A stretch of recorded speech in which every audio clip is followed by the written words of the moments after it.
Chapter 5. Shadows of the Past. Weeks passed after Emily's return, but the town of Redwood Falls still buzzed with the aftermath of the kidnapping. The media frenzy had died down, but the emotional toll on Lena and Emily lingered. Lena had taken time off work to focus on Emily, who was slowly beginning to recover from the trauma. The little girl was quieter now, more withdrawn, and prone to nightmares that woke her up screaming in the middle of the night. Lena would rush to her side, holding her tightly and whispering that she was safe, that the bad men were gone. But Emily's fears weren't so easily quelled. She would often ask Lena if the man with the scar was going to come back, if he would find them again. Lena would assure her that he was in prison, that he couldn't hurt them anymore, but deep down, Lena wasn't sure if she believed it herself. The experience had shaken her to her core, and she found herself constantly looking over her shoulder, fearing that the nightmare wasn't truly over. Detective Sarah Porter had moved on to other cases, but Emily's kidnapping stayed with her.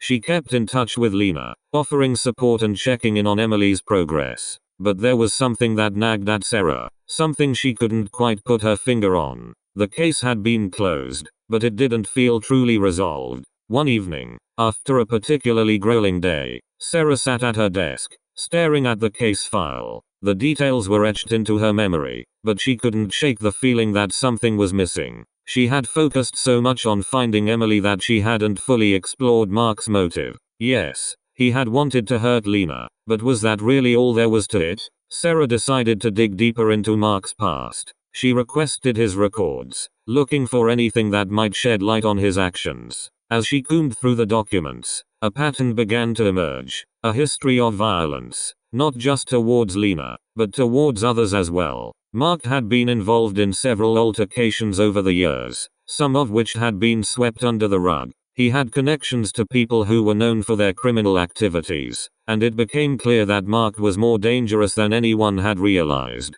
But one thing stood out above all else. A sealed court document from years ago, when Mark was a teenager. It was related to an incident in his hometown, something that had been kept out of the public eye. Sarah's curiosity was piqued, and she knew she needed to get that document unsealed. She filed the necessary requests, and after a week of waiting, the document arrived in her inbox. What she read sent chills down her spine. The document detailed a case from when Mark was 16 years old. He had been accused of assaulting a younger boy, leaving him hospitalized. The boy had been Mark's stepbrother, and according to the report, Mark had attacked him in a fit of rage. The boy's mother, who was Mark's stepmother, had refused to press charges, and the incident had been quietly settled out of court. Sarah felt a sinking feeling in her gut. The boy, whose name was Daniel, had disappeared shortly after the incident. The official story was that he had run away from home, but Sarah had seen enough to know that this was more than a simple runaway case.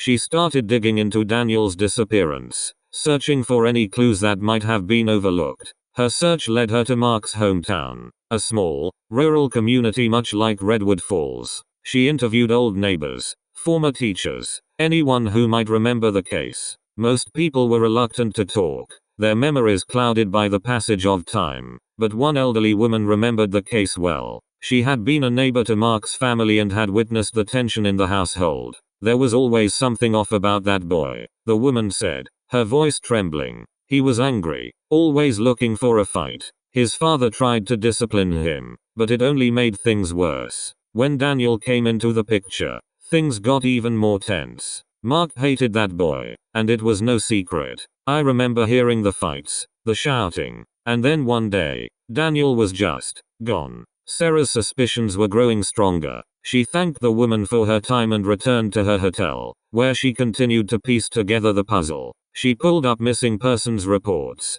court records, anything she could find on Daniel. The more she uncovered, the more she realized that Daniel's disappearance had never been properly investigated. It had been written off as a runaway case, but Sarah knew better. Mark's history of violence, his connection to the criminal underworld, and now this. Sarah was convinced that Mark had done more than just kidnap Emily. He was a man with a dark past, a man who had likely gotten away with far more than anyone realized. But she needed proof. Chapter 6. The Hidden Truth.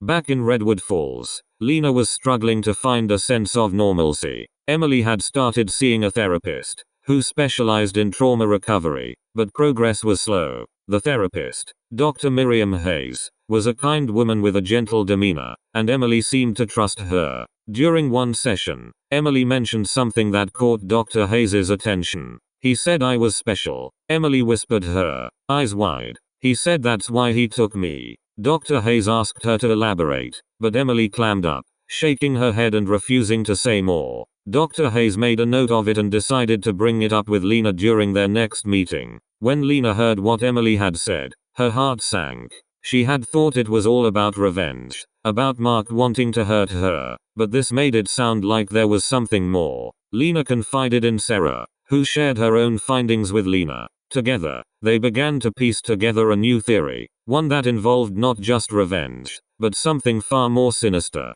Sarah's investigation into Daniel's disappearance had revealed that he and Mark had never been particularly close. But Daniel had been a bright, curious child. Much like Emily, he had been described by his teachers as gifted, with a sharp mind and a thirst for knowledge. Lena couldn't shake the feeling that Mark's interest in Emily went beyond hurting her. It was as if he had seen something in Emily that reminded him of Daniel. Sarah started looking into other missing children cases that might be connected to Mark.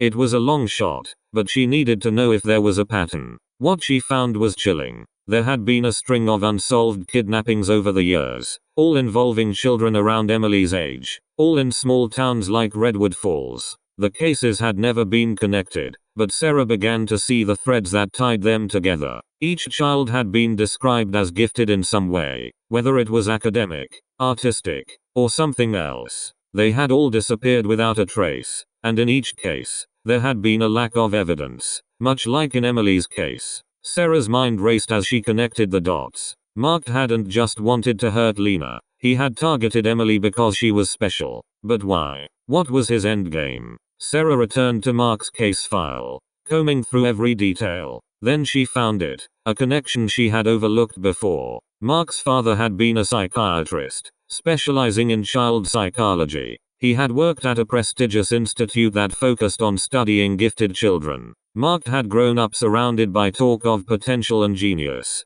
and Sarah realized that he had likely internalized these concepts in a twisted way. Sarah dug deeper into the institute where Mark's father had worked. She found that it had been shut down years ago after allegations of unethical practices surfaced. The institute had been accused of experimenting on children, pushing them to their limits in an attempt to unlock their full potential. The scandal had been quietly swept under the rug, but Sarah could see that it had left a lasting impact on Mark.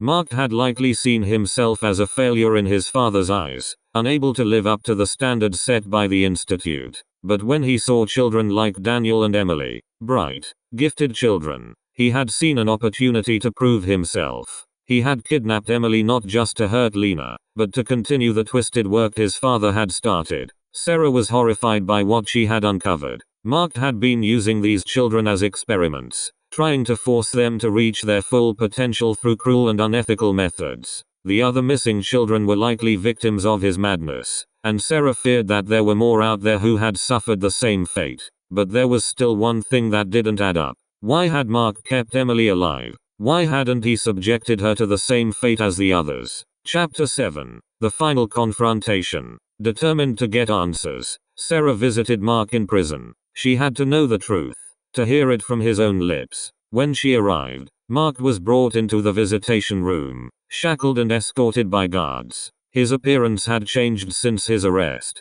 He looked gaunt, his eyes hollow, but there was still a flicker of defiance in them. Sarah sat across from him, her expression unreadable. "I know what you did," she said, her voice steady. "I know about the other children, the experiments. I know you took Emily because she reminded you of Daniel." Mark's eyes narrowed, but he said nothing. "You were trying to prove something, weren't you? To your father, to yourself. You saw these children as tools, as a way to continue his work." Mark's silence was damning. Sarah leaned forward, her voice growing colder. "But you didn't hurt